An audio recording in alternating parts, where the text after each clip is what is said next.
여러분 안녕하세요. 오늘 경익난과 토론합시다.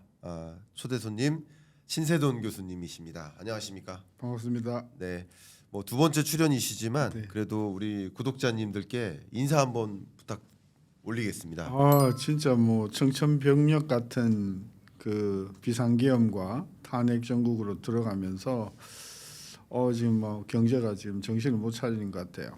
정치권도 정신 못 차리고 기업도 정신 못 차리고 국민도 어쨌든 새해가 되면 좀 정신 차리고 저 경제를 좀 제대로 추스려서 국민들한테 희망이 있었으면 좋겠다 그런 생각을 가져봅니다. 네, 그런 생각으로 아까도 사실 카메라 딱 온 되기 전에 제가 경제 읽어주는 남자 채널이지만 뭐 교수님은 경제를 생각하는 남자로서 우리 한국 경제 좀 짚어주실 거 고견 주시고 그리고 어떻게 나아가야 될지 좀 경고도 해주시고 그렇게 좀 부탁을 올리겠습니다. 네. 네, 또 우리 사회의 어른이고 또 우리 경제학자들에서 거의 선배급이시니까 더 그렇게 요청을 드려보겠습니다. 그렇습니다. 네, 일단 요즘 한국 경제를 보면 뭐 연말에 또 연초에 어떻게 생각이 드셨습니까? 한국 경제를 좀 놓고 봤을 때 어떤 생각이 드셨습니까? 우리가 이제 경제학적으로 보면 대한민국의 패러다임이 바뀐 게 2000년이에요. 네, 2000년 전까지는 초고속 성장. 네, 그리고 2000년서부터는 성장세가 현저히 떨어지면서 뭐 예를 들면 10년에 뭐 한 1%포인트씩 떨어진다. 뭐 5년에 1% 떨어진. 일단 확실한 것은 2000년 이후에 지금 25년 동안 경제가 그 주행 속도가 시속 100km에서 좀 현저히 떨어지고 있는데 그 떨어지고 있는 추세가 계속 지금 25년째 지속이 되고 그러니까 계속해서 성장 속도가 떨어지고 있는 상황에서 네, 진짜 이제 성장률이 1%를 달성할 수 있을까? 어쩌면 0%대로 추락할지도 모른다라고 하는 이제 새 변수가 생긴 거예요. 네. 그래서 이제는 저성장 시대에 들어갔냐 아니냐의 문제가 아니고 네. 역성장으로 들어가는 거 아니냐? 이제 이런 그 형국에서는 전 진입해 있다 그런 관점에서 봐서 안 그래도 2000년서부터 계속 경제가 내려오는 것이 마음에 되게 걸렸었는데 2% 성장이 아니라 0% 성장도 보장 못하는 이런 초저성장 시대로 진입하는 거 아니냐 그런 느낌을 갖는 거죠. 말씀 감사합니다. 말씀 주셨던 것을 잠깐 제가 숫자로 의견을 드려보면 23년 성장률이 1.4% 그리고 24년 올해 성장률은 기저효과 때문에 그래도 2.2% 정도로 현재 추산되고 근데 기저효과를 좀 상쇄시키면 1.4와 2.2를 이제 평균하면 약 1.8이니까 그리고 내년 성장률 전망치도 한국은행 기준으로는 1.9%니까 그러니까 3년 연속 기저효과를 상쇄시켜 버리면 1% 성장이라고 하면 좀 이해하기가 좋을 것 같습니다. 근데 지금 말씀하신 것처럼 이제 1%도 장담할 수 없다. 이제 0%대가 당위적인 그런 우리 한국 경제 모습이다. 위기 의식을 우리는 가져야 되고 자칫 잘못하면 역성장도 할 수 있다라는 말씀이니까 위기 의식을 좀 가져야 될 것 같습니다.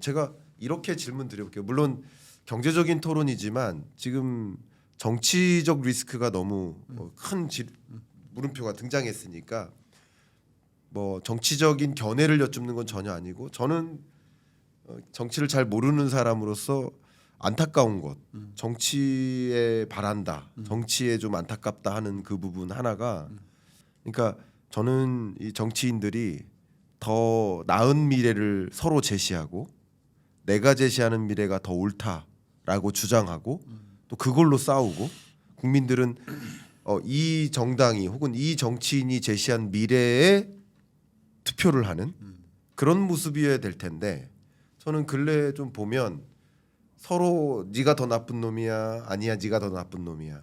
그러면 우리는 덜 나쁜 사람을 뽑아야 되는, 이게 우리의 한국 경제가 역행하는 모습이지 않나 하는 개인적인 소감을 좀 가졌습니다. 제가 정치를 잘 모르는 입장에서. 교수님은 이 정치적 리스크를 놓고 봤을 때 예를 들어서 정치인들에게 한 말씀 하신다라고 한다면 꼭 좀 이렇게 좀 해주십시오라는 말씀을 좀 먼저, 사실은 결론에 해야 되는데 먼저 말씀을 여쭙고 싶습니다.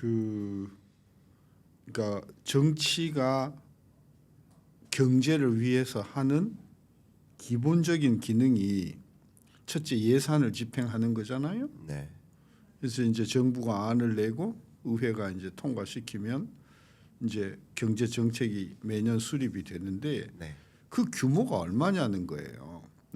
이제 내년도 예산이 670조쯤 되니까, 근데 670조 중에서 예를 들어서 뭐 여러 가지 사회복지기금이라든지 연기금 같은 그런 그 회계를 빼면 일단 우리가 관리재정 규모로 보면 네, 한 400조 정도 되거든요. 네, 400조 중에서 공무원 봉급이라든지 뭐 이렇게 경상적으로 나가는 게 한 절반 정도 돼요. 네. 그러면 결국은 여야가 국회에서 이제 주무를 수 있는 돈은 200조 정도 돼요. 네, 네. 자, 200조에서 많이 늘어야 20조, 30조 느는 거잖아요. 그렇죠. 그러니까 결국 지금 뭘 갖고 싸우냐면 여야가 확장 재정이냐 또는 뭐 긴축 재정이냐 싸워봤자 네. 그 차이는 금액으로 따지면 얼마일까요? 3, 40조밖에 안 된다는 거예요. 그러면 예. 그 40조를 야당 말대로 더 쓴다고 해서 예. 성장률이 얼마나 올라가냐는 거예요. 우리 경제가 지금 부가가치로 따지면 2,000조인데 매출로 따지면 2,000조의 5배 1경이거든요. 네네. 우리가 1년에 쓰고 먹고 지출하는 게 1경인데 네. 국가 예산을 여야가 피 터지게 싸워갖고 확장 재정을 더해서 40조를 더 쓴다고 한들 네. 그게 0.4%예요. 그러니까 제 주장은 뭐냐면 정부나 국회가 돈을 가지고 성장을 일으킨다고 하면 그 성장의 폭은 0.몇 %에 불과하다는 거야. 누가 잡더라도. 네네. 그래서 정치권에 제가 부탁하고 싶은 말씀이 뭐냐면 네. 팽창 재정을 쓴다고 하자. 네. 그래봤자 40조 50조 더 여당에 비해서 못 쓰는 거다.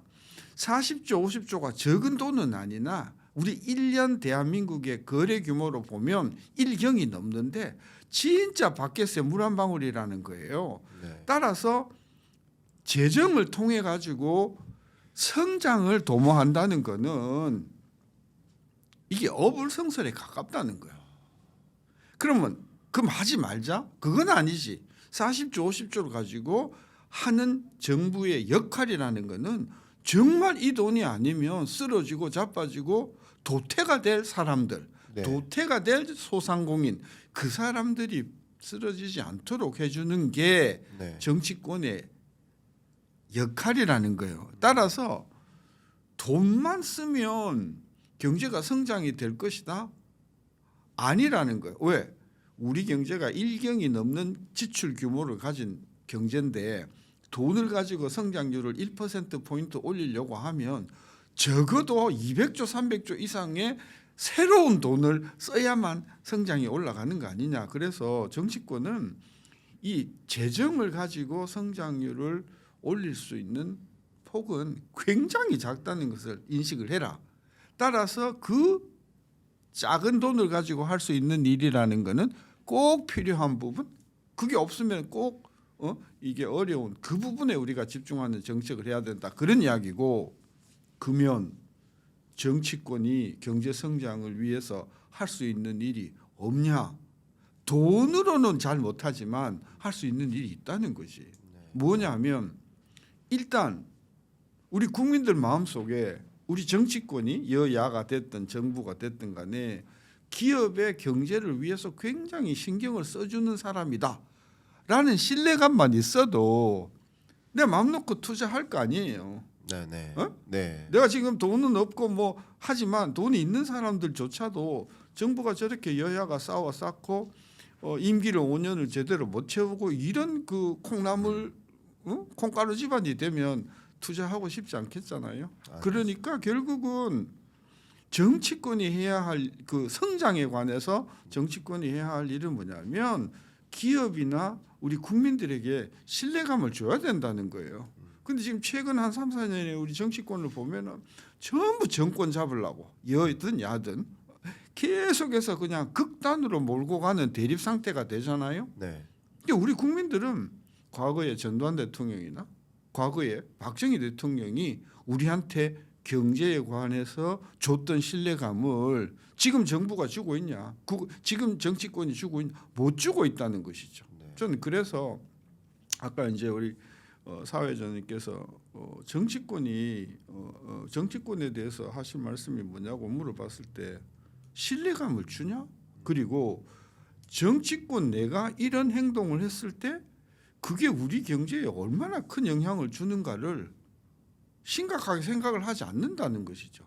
근데 그게 우리 국가나 기업이나 국민들의 마음속에는 얼마나 이게 불안감을 주느냐 이 부분을 좀 생각을 해봐야 되는 거고 그다음에 대통령으로서도 비상계엄을 이렇게 조치를 하면 그게 한국 경제에 얼마나 이게 충격을 주는가를 조금이라도 생각을 해봤으면 네. 저는 아예 그 생각도 못했을 것이다. 저는 그런 관점에서 정치권은 두 가지입니다. 하나, 돈을 가지고 경기를 살리는 것은 매우 어렵고 어마어마한 천문학적인 돈이 드는 것이니 자꾸 돈으로 문제를 해결하려고 하지 말아라. 둘째는 정치권만 마음 먹고 여야가 손잡고 예를 들면 제도를 고친다든지 또는 규제를 완화한다든지 또 조직을 바꾼다든지 이렇게 하면 돈 한 푼 안 들이고도 성장의 기능을 활성화시킬 수 있는 부분이 있거든요. 네. 저는 그래서 정치권은 돈이 아닌 방법으로 경제를 살리는 방법 그게 뭔지를 좀 생각을 해봐라. 그러면 저는 여야 간의 그 견해 차이는 상당 부분 좁혀질 수 있다. 너무 좋은 말씀 주셨습니다. 감사합니다. 말씀 주신 부분에 대해서 저도 이렇게 답변을 좀 드려보면 약간 말 한마디로 천냥빚 갚는다 이런 느낌인 것 같아요. 천냥으로 천냥 갚는 게 아니라 말 한마디로도 천냥을 갚을 수 있다. 그렇죠. 그러니까 재정 투입의 규모가 중요한 게 아니라 재정을 어디다 쓸지를 더 고민해야 된다. 뭐 이런 말씀도 일맥상통한 그 고견이 될 것 같습니다. 국민의 한 사람으로서 좀 이 정치를 볼 때 좀 안타깝다라는 생각을 하는데 좀 더 미래지향적으로 우리 한국의 신뢰를 좀 끌어올리는 부분에 대해서 고민을 해야 되겠다 이런 생각이 교수님 말씀 속에서 좀 들었는데요. 이 질문 또 드려보도록 하겠습니다. 한국 경제가 가장 좀 뭐 신뢰라는 말씀 주셨는데 그 말씀을 또 하실 것 같긴 하지만 한국 경제가 가장 좀 약하다. 이게 가장 우리 한국 경제가 안고 있는 위험 요인이다라고 한다면 어떤 부분을 꼬집어 주실 수 자, 우리 있을까요? 예. 우리나라를 보면 일단 정치권을 포함하는 정부가 있잖아요. 네네. 국회와 정부가 있고 그 다음에 이제 생산을 하는 기업이 있고 그 다음에 거기에서 종사하는 국민들이 그 소득을 가지고 지출하는 이 세 주체가 있잖아요. 네. 과거에는 그러니까 여기서 과거라는 거는 80년대 이전에는 정부가 이끌고 갔어요. 네. 그리고 그 정부가 기업을 어마어마하게 뒤를 받쳐줬어요. 네. 그리고 국민들은 열심히 일하고 소득을 가지고 재산을 불려가면 됐었어요. 그러면 이 국가가 제일 앞에 있고 그다음에 기업이 허리에 있고 국민이 따라갔단 말이죠. 그죠? 네. 그 체제가 1960년, 70년, 80년, 90년도까지 한 40년 동안 대한민국의 고속 성장을 주도해 왔어요. 네. 지금 어떠냐? 정부하고 기업 사이에 신뢰감이 있냐고요. 예?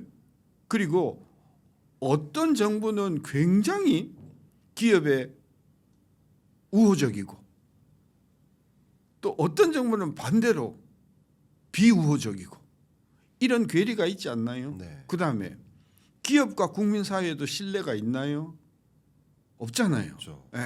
우리는 옛날에는 이병철 회장이나 뭐 정주영 회장이 진짜 대한민국을 이렇게 키웠다고 했을 때 물론 욕도 좀 했지만 그래도 뒤에서 박수 치고 고맙다. 우리가 이만큼 먹고 사는 게 그분들 덕이라고 하는 그런 어떤 신뢰감이 있었잖아요. 지금은 어때요? 지금 예를 들면은 국민들이 이재용 회장이나 아니면 뭐 현대자동차 회장에 대해서 그런 고마움을 우리가 느끼고 있나요?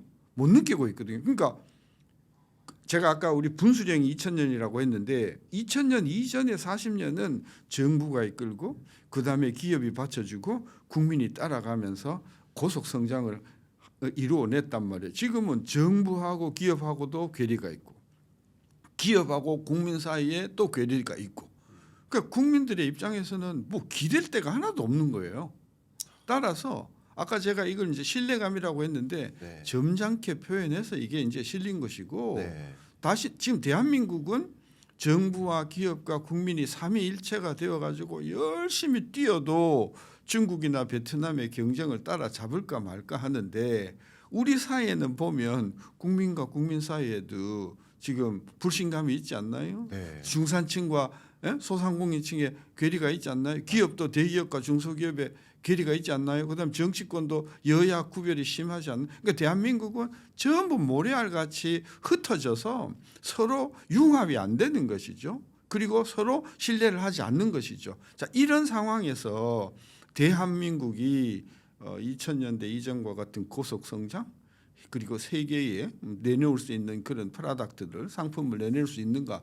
저는 뭐 있을 수는 있다고 봐요. 한강과 같은 작가라든지 또는 뭐 BTS와 같은 개별적인 어떤 그런 퍼포머들은 있을 수 있다고 봐요. 네. 그리고 뭐 탁월한 운동선수는 나올 수 있다고 봐요. 근데 그 탁월한 운동선수가 대한민국 5천만 국민을 먹여 살릴 거냐고. 한강이 아무리 노벨상을 받은들 그게 우리한테 무슨 경제적인 그죠 이득을 갖다 주냐는 이야기. 일자리를 무슨 일자리를 만들어 주냐는 것이죠. 그러니까 우리가 필요한 것은 BTS다 뭐 K컬처다 이런 게 중요한 게 아니고 당장 나한테 먹거리가 되고 일자리가 되는 그런 어떤 것들이 나와 주려고 하면 기업과 정부와 국민이 똘똘 뭉쳐야 될까 말까 한데 그런 관점에서 2000년 이후에 25년 동안 정말 대한민국은 표류를 하고 있었고 어디로 가야 될지를 모르고 있었고 그러는 와중에 성장률은 계속 떨어지고 이런 상황에서 제가 점잖게 표현하면 신뢰고 그렇죠? 나쁘게 표현하면 완전히 붕괴다 이거는. 말씀 감사하고 저도 상당 부분 이제 공감이 됩니다. 그러니까 가계, 기업, 정부 3대 경제 주체들이 서로 신뢰를 안 하고 있고요. 그리고 정부 안에서도 서로 신뢰를 안 하고 있고 기업 안에서도 또 서로 신뢰 안 하고 말씀하신 대로. 그렇죠. 그 가게도 가게끼리 그렇죠. 지역 간 갈등, 계층 간 갈등, 갈등이죠. 뭐 여야 그 진보와 보수 간의 갈등. 정말 이런 상황에서 같이 똘똘 뭉쳐서 하나의 방향성을 갖고 가져가야 되는데 그걸 지금 못 하고 있는 거죠. 그러면 저는 갑자기 이런 질문 드리고 싶습니다. IMF 외환 위기 같은 것이 만약에 절대 오면 안 되겠지만 만약에 이런 것이 왔을 때 우리 온 국민이 금모으기 했잖아요. 그게 일종의 똘똘 뭉친 그 하나의 역사적 그 증거 아니겠습니까? 그래서 아마 잘 아시겠지만 홉스테드도 미국 같은 나라를 인디비주얼리즘 컨트리, 한국 같은 나라를 이제 컬렉티비즘 컨트리 이렇게 집단주의적 성향이 강하다, 똘똘 뭉치는 나라다 이렇게 일종의 평가를 하는 거잖아요. 그러면 이렇게 분열된 상황에서 저성장이 그냥 고착화되고 있는데 말씀대로라면 0% 성장도 피할 수 없다라고 보시는데 이런 국면에서 위기 같은 것들이 온다면 대외적인 변수가 그러면은 금모으기 할 수 있을까 소위 대응할 수 있을까 이게 좀 저는 걱정이고 어떻게 생각하십니까? 아까 이제 말씀 중에 네. 인디비주얼리즘이냐 컬렉티비즘이냐 이렇게 이제 구분을 했는데 한국은 상당히 컬렉티비즘이 강한 성격이 맞긴 맞아요. 예, 맞아요. 그런데 지금도 어떤 의미에서는 콜렉티비즘이라고 우리가 이야기는 할 수 있어요. 한국 사람들이 되게 똘똘 잘 뭉치긴 뭉치거든요. 예.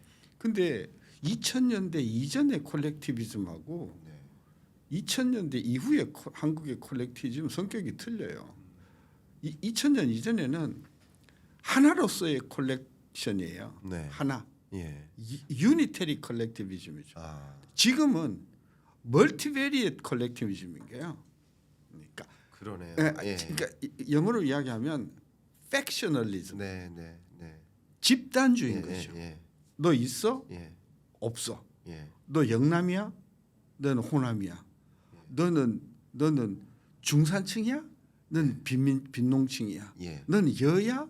야야. 예. 이런 아주 한국이 쪼개져 가지고 쪼개져 있는 상황에서의 그 쪼개진 집단들끼리의 이제 그 집단주의가 그 안에서 뭉치는 거죠. 의문인 거지. 그러니까 분절화되고 그치, 파편화되는. 그치. 네. 대표적인 이거를 우리가 과연 컬렉티즘이라고 부를 수 있냐? 이게 이미 심각하게 분열돼 갖고 네. 괴리가 돼 갖고 분멸되고 있는 상황이라서 네. 저는 그런 면에서 이제 한국이 처해 있는 상황은 설사 우리가 좀 집단 성향이 강하다 하더라도 2000년을 시점으로 해서 굉장히 많이 바뀌었다. 아주 그 팩셔널리즘, 소그룹 규모의 이런 그 분쇄화가 되고 네. 그리고 문제는 뭐냐면 이게 뭉쳐야 되거든요. 네. 그러니까 팩셔널로 있는 거 좋아요. 몰리큘러 분자로 있는 게 좋아요. 네. 근데 분자가 뭉쳐줘야 이게 덩어리가 되고 그죠? 고체가 되는 거 아니에요? 근데 이 한국은 팩션끼리가 서로 뭉쳐가지고 고체화되는 그 말하자면은 그 우리가 이제 끌어당기는 힘이 없는 거예요. 네. 전에는 있었는데 네. 그런 면에서 저는 한국의 이게 분절화라는 게 오히려 미국의 인디비주얼리즘보다도 못할 수가 있다. 인디비주얼리즘은 뭐냐면요. 나 혼자 잘 먹고 잘 사자는 인디비주얼리즘이 아니에요. 내가 능력이 있으면 나는 내 미래가 보장이 된다. 그거거든요. 나는 학벌 필요 없어. 나는 뭐 캘리포니아냐 뭐 일리노이냐 그 필요하지 않아. 나는 내가 능력이 있고 내가 정직하고 내가 인정을 받으면 나는 사회에서 성공할 수 있어. 그런 의미의 인디비주얼리즘이에요. 네. 근데 지금의 한국은 팩셔널리즘은 뭐냐면 너랑 나랑 죽으나 사나 공동체가 되어야만 네. 나는 살아남는다 이거거든요. 네. 그러니까 그 공동체가 가지고 있어야 될 좋은 가치 이런 건 전혀 중요하지 않아요. 예. 누가 공의롭냐 이게 중요하지 않아요. 너와 나가 그죠 뭉쳐갖고 우리의 적에 대해서 이제 머리가 박터지게 싸우고서 이기면 우리는 우리의 소원을 성취한다. 이런 어떤 그런 몰가치 즉 가치가 없는 네. 이런 이익 집단 이제 이런 것들이 이제 팽배해 가는 상황이라서 그래서 어떤 그 선배들은 한국의 이 정서가 진짜 황폐해졌다. 아. 정신이 없다. 네. 육체는 있는데 머슬은 있는데 스피릿이 없다. 옛날에는 헝그리 스피릿이라도 있었죠. 왜? 굶어 죽으니까. 이제는 뭐 우리가 굶어 죽는 일은 없다 보니까 그런 헝그리 정신도 없어지고 그렇다고 너가 있어야 내가 있다는 공동체 의식도 없고 오로지 당신과 나가 가지고 있는 어떤 공통 분모를 가지고 결합을 해서 그죠? 다른 그룹들과 이제 대치하고 대적하면서 나만 살면 된다. 이런 것들이 지금 개인 사회도 있고 그다음에 기업 사회도 있고 정치권에도 있고 그러니까 우리 국민들이 정치권을 바라보면 다들 존경 안 하잖아요. 그죠? 네가 나를 위해서 뭘 해줬는데 나는 나를 위해서 떡 한 그릇 밥 한 그릇 주는 정치인이 더 낫다.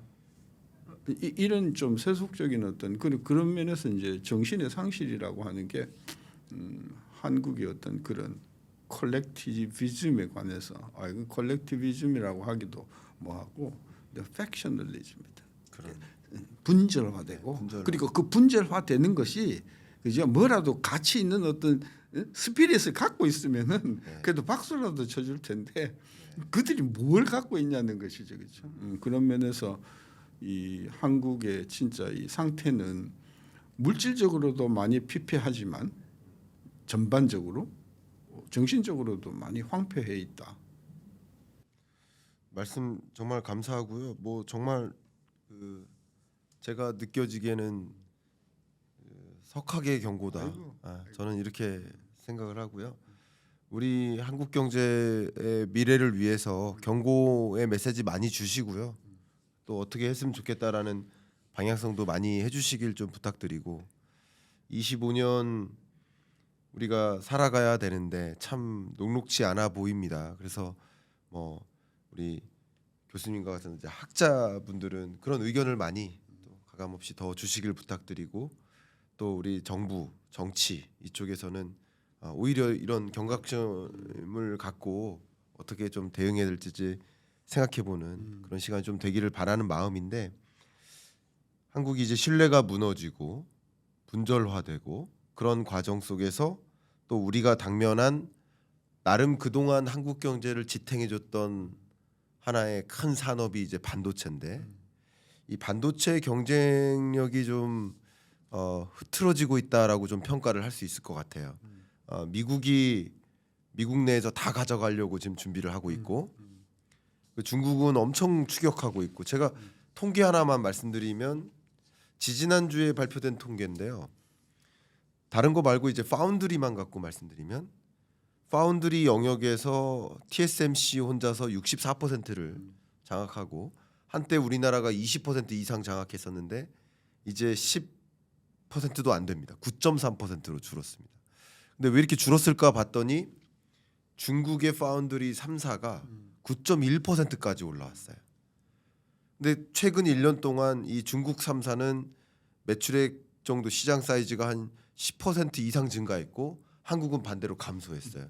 그러니까 소위 뭐 지정학적으로 보면 미국이 다 가져가려고 하고 있고 그리고 중국의 추격이 있고 그러면 적어도 지금 파운드리만 갖고 봐도 우리의 하나의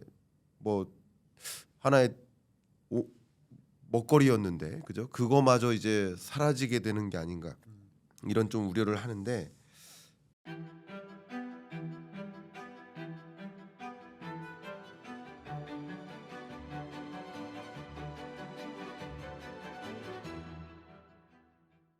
이 우려가 혹시 제가 과한 건지 교수님은 어떻게 보시는지 궁금합니다. 그 마땅히 일어나야 했던 일 아닌가 저는 그렇게 생각을 해요. 마땅히 일어날 일이었다. 그러니까 다시 말하면 삼성이나 SK가 그동안 반도체에서 누렸던 어마어마한 뭐라 그럴까 혜택 네, 그게 언제까지 갈 거냐고요. 이게 곧 파운드리가 됐든 아니면 뭐 HBM이 됐든 곧 경쟁자가 쫓아오는 거예요. 아니 모든 산업이 그랬잖아요. 네, 그러면 삼성 내부에서도 네, 야 우리가 지금 이거 잘 나가지만 이거 뭐 천년만년 잘 나갈 거냐 이거 몇 년 안 했으면 이게 곧 뒤쫓아 올 거다 하는 거를 생각을 못 했냐고요. 오히려 나는 한국이 생각보다는 길게 버텼다. 왜냐하면 제 기억에 생생한 게 95년도에 D램 가지고 삼성이 어마어마한 호황을 누렸거든요. 95년도에. 네, 그리고 바로 97년 IMF가 왔었어요. 네, 그래서 한동안 또 반도체가 그냥 지지부진하다가 다시 이제 2000년대 이후에 사이클을 탔거든요. 네, 그러니까 아까 그 질문에 대해서 지금 한국의 반도체가 어려움을 겪는 거는 충분히 예견이 되었던 이야기다. 그 예견이 되었는 상황에서 그래도 SK는 SPM 쪽으로 빨리 전환하면서 그래도 파고를 지금 덜 막고 있는데 그것조차도 SK조차도 앞으로 한 4, 5년 지나면 스토리 또 달라질 것이다. 일본이 가만히 있나? 또 미국이 가만히 있나? 그리고 지금은 뭐 갈로 밖으로 있지만 베트남이 가만히 있을 거냐? 저는 그런 관점에서 보면은 이게 뭐 반도체가 됐든 뭐 파운드리가 됐든 어떤 산업이 됐든 간에 결국은 추격하고 추격을 당하고 그러는 과정에서 이 뭔가 이렇게 빨리 그 전환을 하는데 성공을 하면 성공하는 기업이고 그러지 못하면 도태되는 거잖아요. 네. 20년 전만 해도요. 인텔 난공불락이었어요. 40년 전만 해도 IBM 난공불락이었어요. 50년 전에 US 스틸 난공불락이었어요. 다 쓰러졌잖아요. 맞아요. 그럼 삼성이라고 안 쓰러지냐고요. 그런 면에서 저는 이거는 올 것이 왔다는 것이고 네. 문제는 삼성이나 또는 SK나 현대자동차나 뭐 포스코를 포함해서 다음의 주자가 한국에 있냐는 거예요. 다음의 주자 아까 파운드리 이야기를 하셨는데 파운드리는 이미 뭐 대만이 완전히 장악을 하고 있고 HBM 같은 경우도 미국에 이제 뭐 여러 가지 그 회사들이 있으니까 결국은 이걸 쫓아갈 능력이 첫째 삼성에게 있냐? 그걸 우리가 물어봐야 되고 네. 그거를 도와줄 수 있는 그죠? 예. 국민이나 그걸 도와줄 수 있는 정부가 있냐? 그런 면에서 저는 한국은 이제 완전히 막다른 골목에 저는 와 있다. 저는 그렇게 느끼는 거고 이게 사실은 진작에 왔어야 되는 건데 이게 좀 늦게 왔다. 따라서 그 이제 우리 삼성의 문화로 보면은 신수종이라고 하거든요. 새로운 나무의 종류. 네. 이게 미래 먹거리를 이야기하는 건데 제가 삼성에 있었던 80년대 초반만 중반만 하더라도 끊임없이 매년 삼성에서는 다음 수종이 뭐냐, 다음 수종이 뭐냐를 끊임없이 생각하는 그런 급집단들이 있었었어요. 그리고 80년대 중반에 64KD램 처음 만들어냈을 때만 해도 이건 뭐 우리가 할 수 있는 거냐 그 의심을 했는데 아주 성공적으로 한 20년 이상 우리가 그걸 잘 울고 먹었는데 이 다음이 뭐냐 이 다음에 물론 삼성으로서도 그런 부분을 생각을 하고 있을 거라고 추측은 하지만 이게 옛날만큼 호락호락하지 않다는 거죠. 일단 미국이 자각을 하기 시작했거든요. 또 중국이 지금 뭐 엄청나게 지금 경각심을 가지고 달라붙잖아요. 네. 일본이 또 깨어나고 있잖아요. 근데 그런 관점에서 보면은 신수종으로 예. 경쟁하기는 전 매우 어려운 환경이 되었다. 그러면 저는 역발상을 하자는 거죠. 뭘 역발상하냐? 그동안 우리가 다루지 않았던 소위 전통 산업에서 네. 우리가 한번 불을 댕겨보자는 거죠. 네. 집에 가구 없을 수 없잖아요. 그렇죠. 집에 다 가구 있잖아요. 지금 가구 시장은 거의 90%가 중국산이잖아요. 지금 다 싸다고 우리가 중국산 쓰잖아요. 그런데 그 가구에서 아주 첨단 디자인이나 첨단 기능이나 뭐 이렇게 첨단을 접목해 가지고 진짜 눈 깜짝할 만한 그런 제품들이 가구에서 나오지 말라는 법이 없잖아요. 그렇죠. 의복이 그렇잖아요. 네. 전기 전자가 그렇잖아요. 그러니까 우리가 그동안 이제는 뭐 우리가 비전이 없어라고 생각해서 제쳐놨던 산업 우리가 소위 대부분 전통 산업인데 그 전통 산업에서 우리가 새 활로를 찾아볼 수 있는 저는 그 방법도 있다. 저는 그래서 한쪽으로는 그 신기술을 이렇게 소위 신수종 미래 먹거리를 우리가 추구를 하면서도 지금 전통 산업에 대한 대혁신을 통해 가지고 그동안 우리가 이거 안 된다고 생각했던 부분에 대해서도 좀 생각해 보자. 일본 보면은요. 제가 일본 전문가는 아니지만 300년, 500년 기업이 많잖아요. 네. 그 기업이 뭐 먹고 사냐? AI로 먹고 사는 거 아니거든요. 그 기업이 자동화로 먹고 사는 거 아니거든요. 좀 비싸지. 좀 비싼데 그게 물건이 없어서 못 파는 일본 물건들이 많거든요. 칼도 그러고 모찌도 그러고 그렇단 말이에요. 그게 뭘 의미하냐면 반드시 전통 산업은 망해야 되는 건 아니라는 것이죠. 저는 그런 면에서 자꾸 신수종만 따라가지 말고 지금 처지고 있는 산업에 대해서도 저는 물론 뭐 다 살리는 없겠으나 그렇다고 다 죽어야 되는 것은 아니지 않냐. 저는 그런 의미에서 그동안 우리가 조금 소홀히 생각해왔던 그런 전통 산업, 전통 제조업에 어떤 경쟁력을 살리는 방안도 같이 모색해봐야 된다 그런 생각이죠. 제 교수님 말씀도 이렇게 듣다 보니까 어떤 생각을 또 했냐면 이제 기업들이 결국 미래 변화를 들여다보는데 좀 소홀히 한 부분도 상당 부분 있다. 근데 마침 어떤 생각이 들었냐면 교수님은 또 삼성경제연구소 출신이시잖아요. 또 저도 현대경제연구원 출신이지만 근데 지금 이 삼성그룹이든 다른 여러 가지 이유 때문이겠지만 LG그룹이든 다 경제연구소를 없애거나 축소하는 방향으로 인하우스 컨설팅 펌으로 바꿔나가고 있단 말이에요. 그러니까 이런 것들은 어찌 보면 스스로 미래 산업 변화를 캐치하는데 역량을 좀 부족하게 만들 수도 있고 또 한국 경제로 놓고 본다면 싱크탱크의 부재로 만들 수 있고 또 어떤 면에서는 정부가 어떤 의사결정을 내릴 때 견제적인 관점에서 이게 맞느냐 하는 또 의견도 제안해 줄 수 있는 이게 일종의 싱크탱크의 역할이라고 볼 수 있는데 그런 게 계속 부재해 오는 게 아닌가 하는 생각도 한번 여쭤보고 싶습니다. 어이 그 뭐 100% 맞는 말이죠. 그러니까 그 삼성경제연구소가 지금 뭐 여러 가지 형태로 바뀌었어요. 바뀌었죠. 바뀌었고 규모도 축소되고 뭐 자꾸 변화하는데 저는 그게 대단한 저는 잘못이라고 생각해요.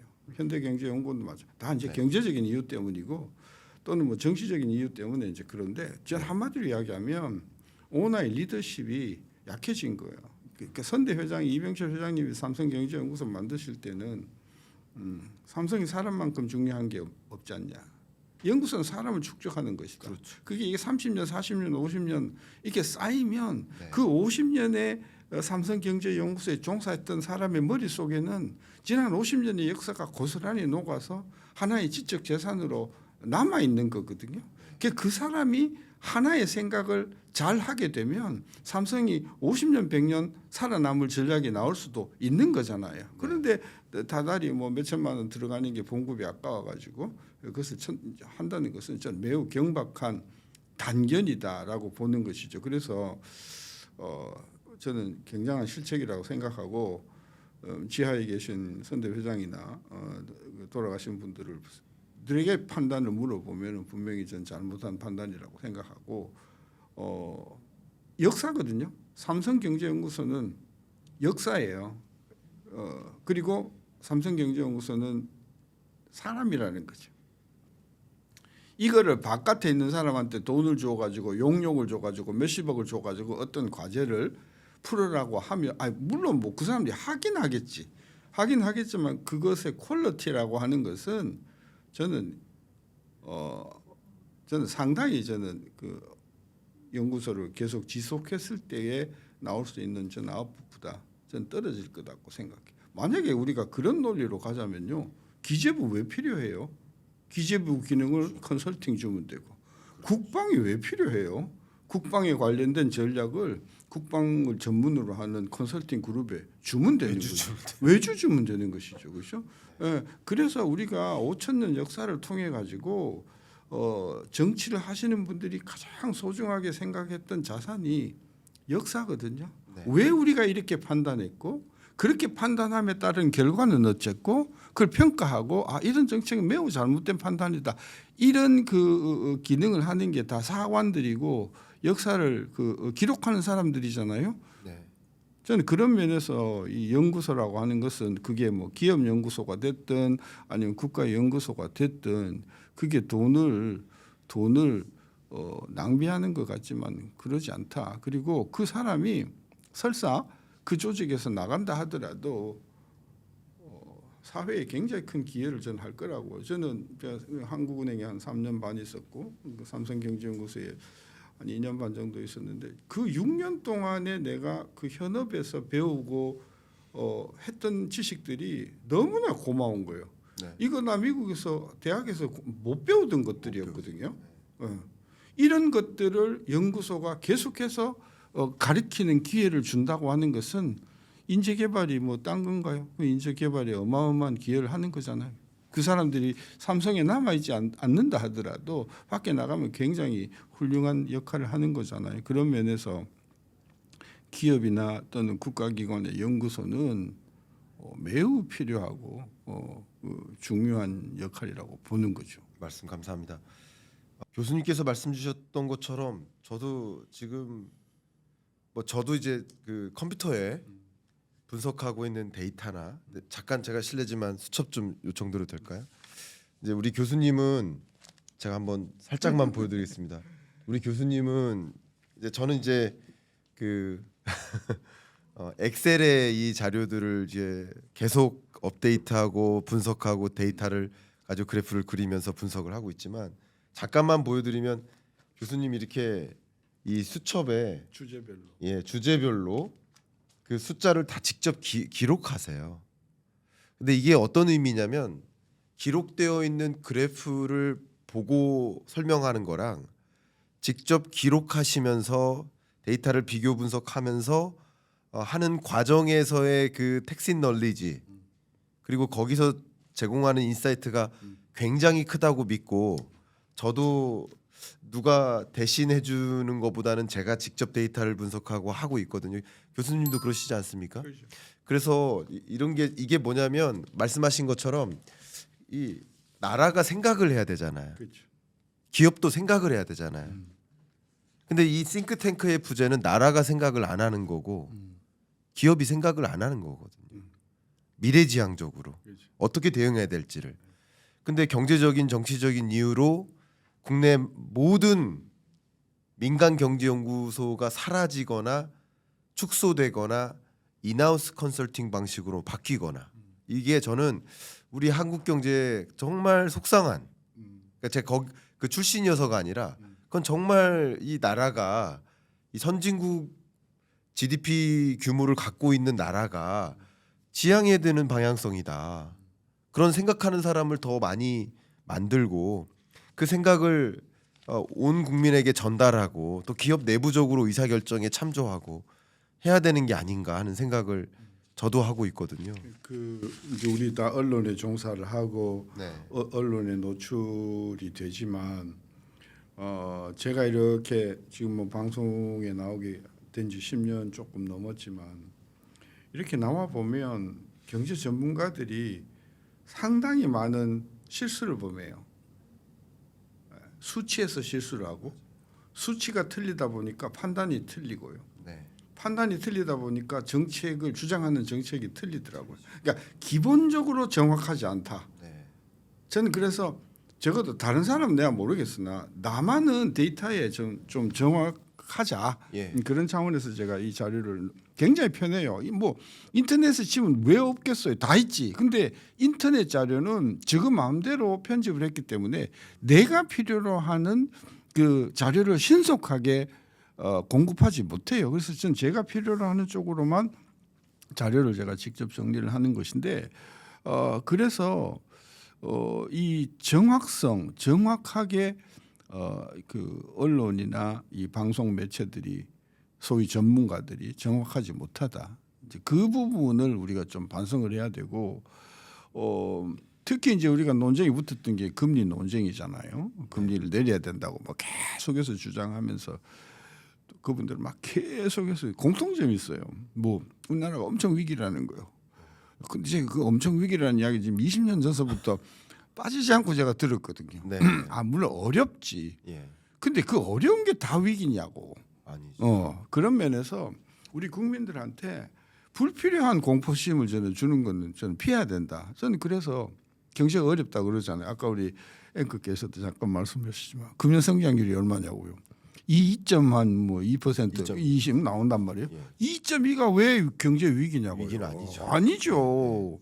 예? 그러니까. 근데 그걸 가지고 위기라고 도매금으로 해가지고 금리를 낮추자고 하면 매우 이건 무책임한 사람이다. 예?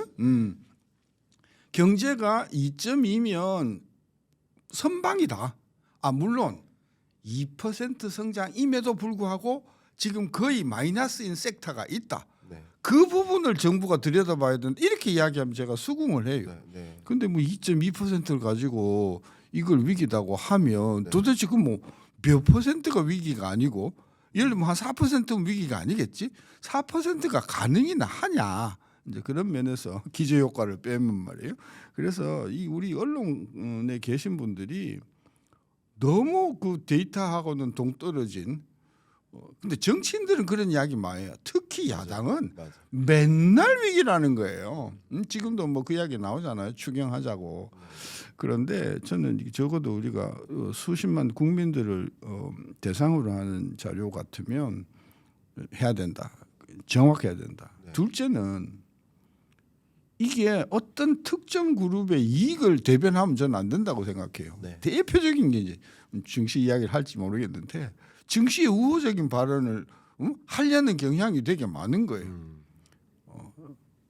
그거는 정확하지가 않고 올바른 것이 아니죠. 그러니까 전문가가 자기가 가지고 있는 정보와 판단을 가지고 정확하게 이야기해 줘야 되겠죠. 제가 발언한 거를 뭐 예를 들면은 IFS나 다른 쪽에 제가 일주일마다 한 번씩 쓰는 기구가 있지만 미국 금리 재작년에 작년에 엄청 내린다고 했거든요. 네. 그리고 작년에 금년에 엄청 내린다 그랬어요. 뭐 4번 5번 내린다고 막 그랬잖아요. 네. 그리고 금년에도 내년에 뭐 4번 5번 내린다고 그랬어요. 네. 그죠? 근데 그 사람들이 뭐를 안 읽고 하는 이야기냐면 지금 미국의 물가가 제대로 잡히고 있는가? 맞아. 안 잡히고 있잖아요. 특히 연준이 보고 있는 개인 소비 지출 물가는 특히 근원 물가의 경우에는 지금 6개월째 보합이거나 올라가고 있어요. 네. 6개월씩이나 그것도 목표가 2.0인데 지금 2.8이거든요. 맞습니다. 이렇게 8개월 가까이 지금 안 올라가고 안 내려가고 보합되는 올라간다는 건 심각한 문제이잖아요. 네. 그럼 금리 내릴 수 없다는 거잖아요. 맞아요. 그래서 제가 연초서부터 금년의 금리는 우리가 생각하는 것만큼 그렇게 많이 내리지 못할 거다. 제가 계속해서 저 혼자 이야기를 했거든요. 네. 근데 지금 딱 나서 보니까 파월도 그걸 느끼기 시작한 거예요. 난 파월이 아직 저는 비겁하고 무능력하다고 생각해요. 진작에 제가 이야기했을 때 이야기를 했었어야죠. 그죠? 저보다 훨씬 더 정보를 많이 갖고 있은 사람일 텐데 이제 와서 그러니까 또 이제 며칠 전에 네. FOMC 한 18일 날인가 그냥 나스닥이 막 폭락하고 그랬잖아요. 네. 그래서 경제 전문가라고 하는 사람들은 증시가 좋건 나쁘건 상관없이 이빠른 이야기를 해야 되는데 며칠 전에 다른 매체에서 네. 증시에 대해서 좀 비관적인 이야기를 했더니 또 어마어마하게 낙성 댓글이 달렸더라고요. 그래서 조심스럽긴 한데 네. 우리 방송에 그 노출되는 전문가들이 어떤 이해에 휘둘리지 않고 데이터에 입각해서 자기 나름대로 정확한 판단을 해주는 게 결국은 긴 안목에서 보면 국민에게 도움이 되는 거죠. 좋습니다. 아마도 이렇게 강하게 말씀 주셨던 그 조언들은 그러니까 싱크탱크의 부재 혹은 그 연구자들 전문가들의 이 숫자에 대한 올바른 판단 미스, 예. 그리고 정의에 대한 미스. 예를 들어서 경기 침체의 어떤 사이클 상에 있는데 그걸 그냥 경제 위기라고 한다든가. 저 정말 그거 싫어하거든요.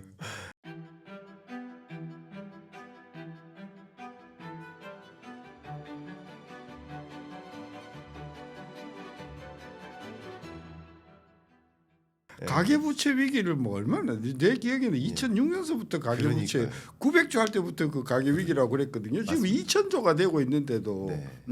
그래서 그때 위기가 됐던 이게 우리 국민들이 이게 이제 연구소의 문제이기도 하고 언론의 책임이기도 해요.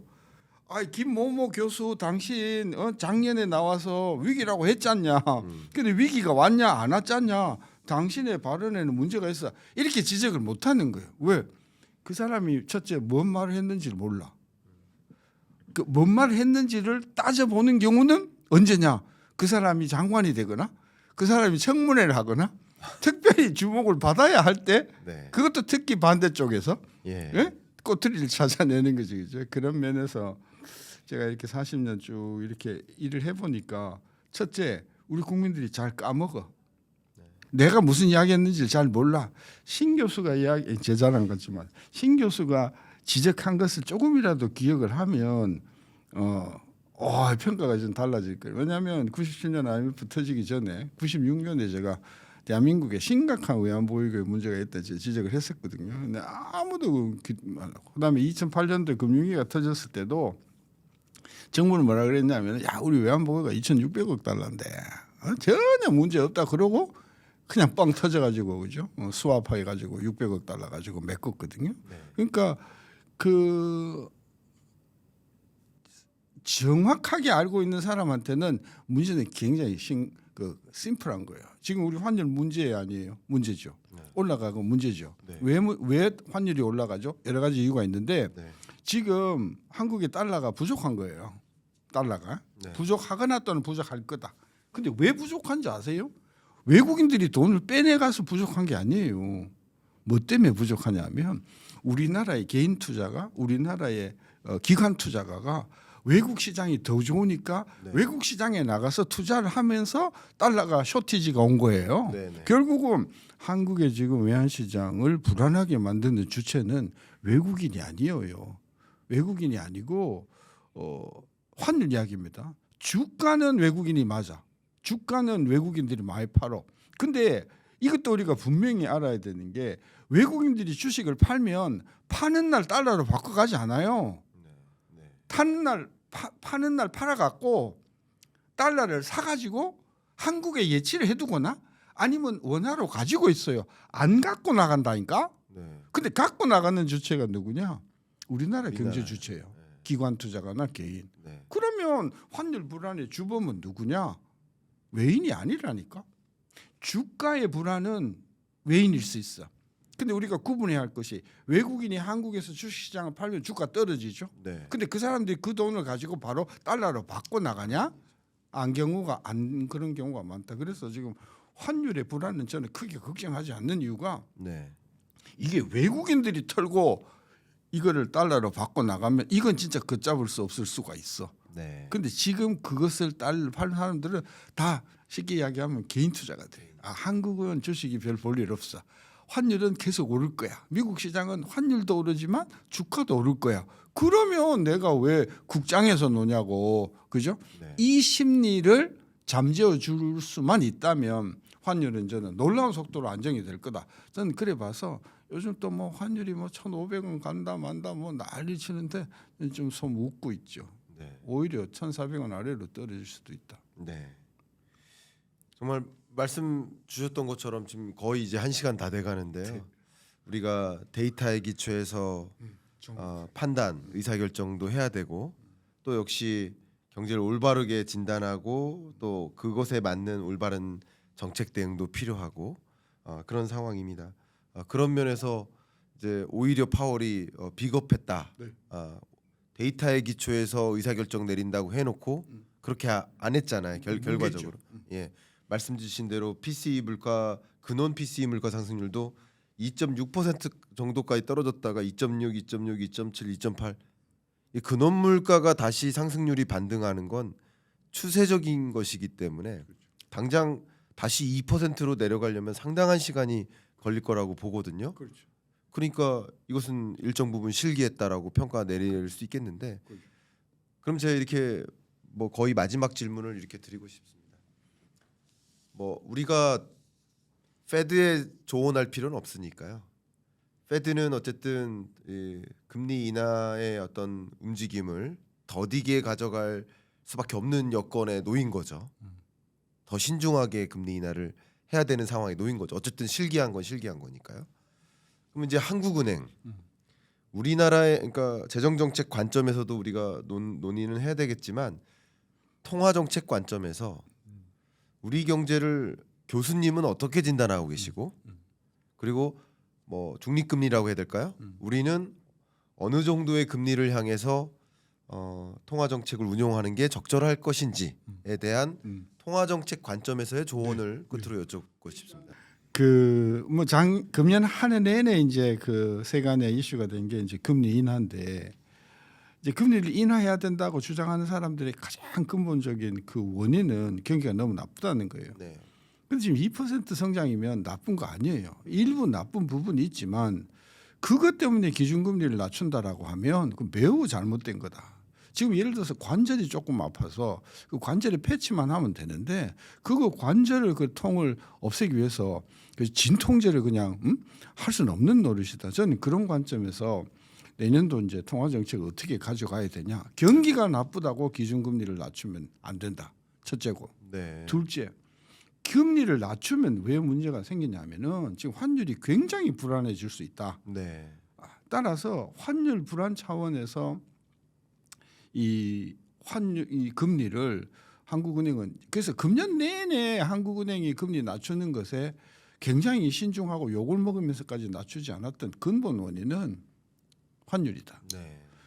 환율이 사실은 미국보다 지금 거의 2% 포인트 유지된 게 지금 몇 년 됐어요. 한 2년 정도 됐는데 그 동안은 다행히 원화 환율이 내려갔어. 원화가 강세가 되어졌어. 그렇기 때문에 금리 차가 뭐 1.75% 유지가 되어도 무리가 없었어요. 근데 지금은 그게 이제 상당히 지금 트럼프가 들어오면서 바뀔 처지에 있잖아요. 네. 따라서 한국은행이 금리를 어떻게 가져가냐 하는데 제일 먼저 한국은행이 들여다봐야 할 변수는 이게 환율의 불안을 초래할 것인가. 그런 관점에서 금리를 내리면 저는 굉장히 불안해질 가능성이 있다. 따라서 원칙적으로 내년도에 금리는 동결 네. 가져가야 된다. 미국이 2번 내리더라도 네. 그래도 아직도 미국 금리가 우리보다 높기 때문에 기준금리는 동결로 가져가야 된다. 저는 그렇게 생각을 하고 첨언을 하면 만일에 내년도에 우리가 무역 수지가 적자가 되고 수출이 극도로 부진해지면서 수입이 급증하게 되면 오히려 금리를 올려야 될지도 모른다. 저는 그런 면에서 우리 시청자들이 내년도에도 금리가 조금 더 내려가겠구나. 그러니 내려갈 때 뭐 부동산을 산다든지 이런 판단을 하게 되면 저는 매우 잘못된 판단이 될 가능성이 있어서 올해보다도 내년이 더 저는 환율이나 금리가 더 불안한 한 해가 될 것이다. 저는 그렇게 보는 거죠. 그 환율 불안이 또 지속되고 있는 상황에서 그 어쩌면 가장 중요하게 고려해야 될 요인이 지금 환율인 거고 그 환율 불안을 고려한다면 금리 인하를 해서는 안 된다. 그럼 제가 혹여나 역질문을 또 한번 드려보겠습니다. 내년 그러니까 25년 경제 성장률이 만약에 1% 초반으로 간다거나 그러면 또 맨 처음 교수님께서 말씀 주셨던 0%도 피할 수 없다라고 말씀 주셨는데 그 상황으로 가거나 첫 번째 경기가 그러니까 경제 위기까지는 아니지만 굉장히 어려운 경기 이런 경제로 치닫고 두 번째 그와 동시에 우리나라 물가 상승률은 더 낮잖아요. 2% 언더지 않습니까? 그러면 이런 상황 하에서는 뭐 환율이라는 변수가 있지만 또 경제 성장률이 더 떨어지고 물가 상승률이 2% 언더로 떨어지는 과정에서는 또 그에 맞게 금리를 인하해 줘야 될 필요가 있다라고 볼 수도 있지 않습니까? 이 부분에 대해서는 어떤 생각이십니까? 일단은 뭐 내년도 전 0% 그러니까 1%를 기준으로 봤을 때 플러스 마이너스 0.5 정도 네. 저성장으로 갈 건 확실하다. 네. 그다음에 이제 물가도 그죠? 2% 아래에서 움직이는 것은 사실이다. 네. 근데 내년은 스토리가 좁게 다르다. 왜 다르냐? 일단 환율이 1,350원, 40원대에서 지금 1,450원대 올라와 있거든요. 네. 10% 한 100원 정도 올라왔어요. 이게 한 7% 정도 되거든요. 네. 이 7% 정도의 환율 상승이 우리나라 물가에 주는 영향은 최소한 한 0.3, 0.4% 포인트 된다. 네. 그러면 2% 이상 올라가는 거예요. 네. 그러니까 내년에는 물가 상승률이 지금 수준보다 오히려 더 올라갈 거다고 보는 거죠. 그러면 금리를 내릴 수 없는 형편이 되겠죠. 따라서 아까 질문이 경기도 나쁘고 물가도 안정이 되는데 그러면 금리 내려야 되는 거 아니냐라는 질문에 대해서 물가는 내년도 그다음에 그쵸, 지금 물가는 그동안 이제 그 공공 요금을 막 억제를 해왔기 때문에 내년도에 또 인상 요인이 또 생길지도 몰라요. 네. 오케이. 그래서 물가는 그럼 고려요인이 안 물가는 된다. 이제 더 이상 이유다. 그러면 0%대 이제 저성장인데 이때 금리를 더 내려서 경기를 촉진시켜야 되는 거 아니냐 네. 그 질문이거든요. 네. 좋습니다. 환율이 팩터가 아니면은 그럴 수 있어요. 아, 네. 환율이 예를 들어서 1,400원, 1,380원 막 내려가주면 그때는 우리 금리를 낮출 수 있어요. 근데 만약에 환율이 지금 1,440원대인데 이게 1,470원, 1,480원 이렇게 올라가면은 절대로 한국은행이 금리를 내릴 수가 없을 것이다. 왜냐하면 금리를 낮추어서 경기를 살린다고 하지만 첫째 그 효과가 굉장히 더뎌. 이거 이 미국에서도 봤잖아요. 기준금리 0.5 내리고 0.25 내렸는데도 그죠? 뭡니까 경기에 미치는 효과가 고용에 미치는 효과가 금방 안 나타나잖아요. 그래서 금리를 낮추어서 생기는 긍정적인 성장 효과는 시간이 오래 걸리고 금리를 낮추어서 생길 때 발생하는 환율 위기는 갑자기 굉장히 충격이 크게 온단 말이죠. 그런 관점으로 봤을 때 적어도 한국은행 총재 제가 판단하는 한국은행 총재는 설사 성장률이 0%대 간다고 하더라도 경기를 살리기 위해서 기준금리를 내리는 카드는 쓰지 못할 거예요. 왜냐하면 환율이라는 변수가 너무 큰 변수가 있기 때문에 그리고 아까 제가 0%인데 0%도 이게 0.9냐 0.1이냐 엄청 차이가 있거든요. 예. 그래서 저는 내년도 0%라는 거는 0.0%대로 간다는 게 아니고 0.9와 1.1 사이에서 네.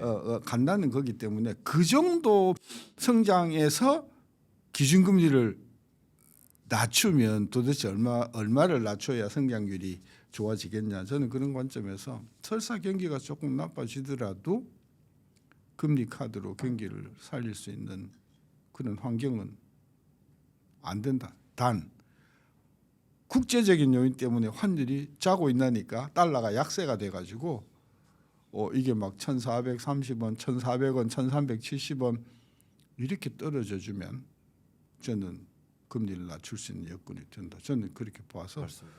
환율을 좀 들여다봐야 된다. 그렇습니다.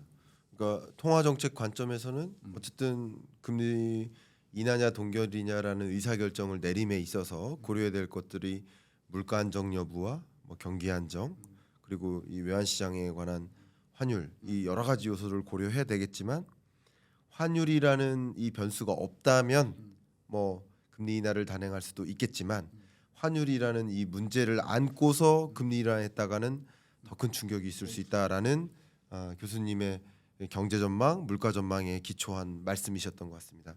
그 부분도 충분히 여러분들께서 그렇게 판단할 수 있겠구나 하는 여러분이 혹여나 보지 않으셨던 그 측면들을 오늘 교수님의 어떤 인사이트로 제안을 주신 것 같습니다. 교수님하고 1시간 정도 이렇게 또 대담을 하다 보니까 생각이 든 게 정말 교과서에는 없는 교수님이 그 수십 년 동안 축적해온 그런 어떤 손에 잡힐 수 없는 텍신 널리지, 그죠? 이게 교과서로 정리된 그런 널리지가 아닌 그런 널리지를 주신 것 같습니다. 오늘 토론하신 소감 짧게 말씀 부탁드리고 마무리하도록 하겠습니다. 네, 제가 조금 마음에 안 드는 이야기를 했더라도 제가 어떤 뭐 목적이 있어서 그런 게 아니고 제 판단에는 이게 가장 정확하다고 싶어서 제가 금리 이야기했고 환율 이야기를 했거든요.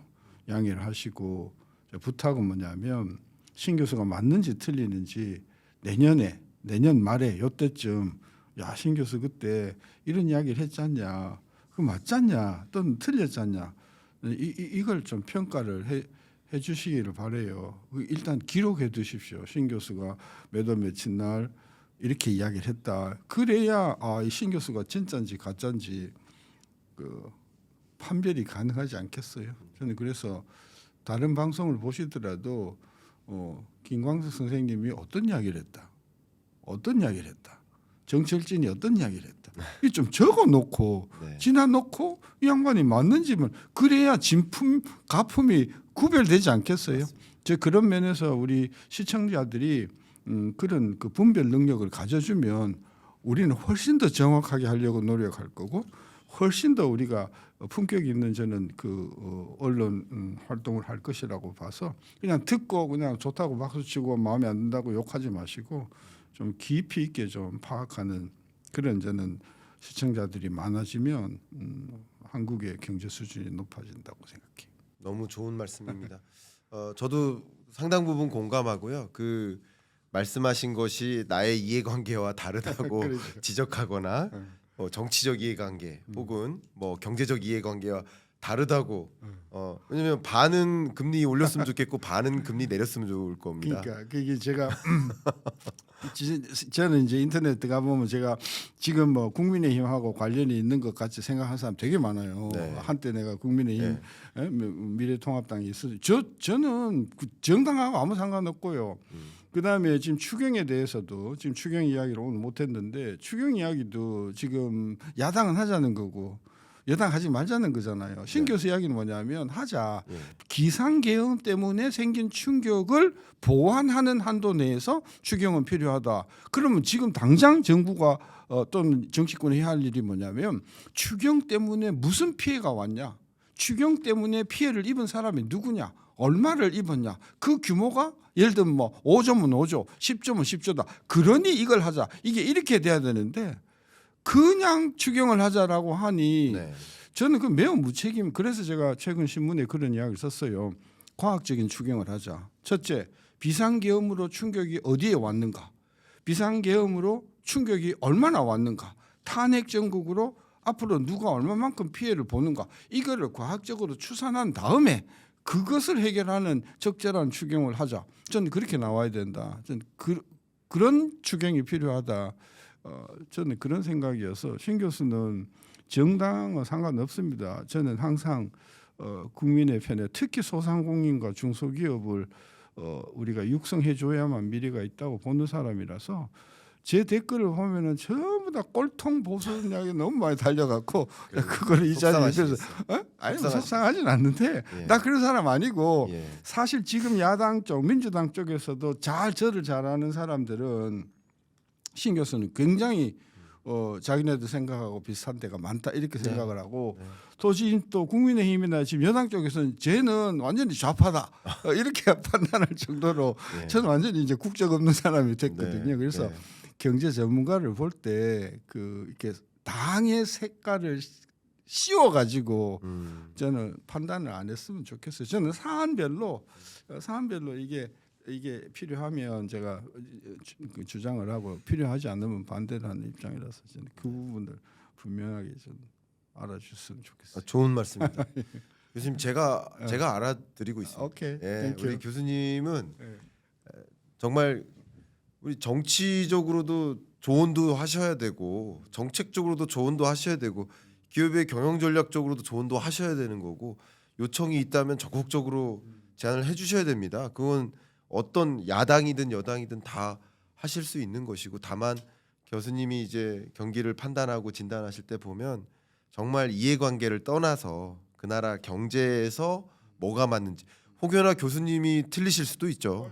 틀리실 수도 있죠. 그러나 그건 어떤 견해를 가지고 하시는 게 아니라 분석이 틀리거나 틀릴 수도 있지만 교수님의 진단과 분석하에는 그게 옳다라는 주장과 의견을 주신 거니까 그 부분에 대해서는 절대 가감 없이 그런 부분을 가지고 판단하지는 않으시길 저도 부탁을 한번 드립니다. 저도 같은 입장입니다. 그런 입장은 이렇게 또 소중한 토론 진행해 주셔서 감사하고 새해 받으십시오. 미리 복 많이 받으십사. 고맙습니다. 감사합니다.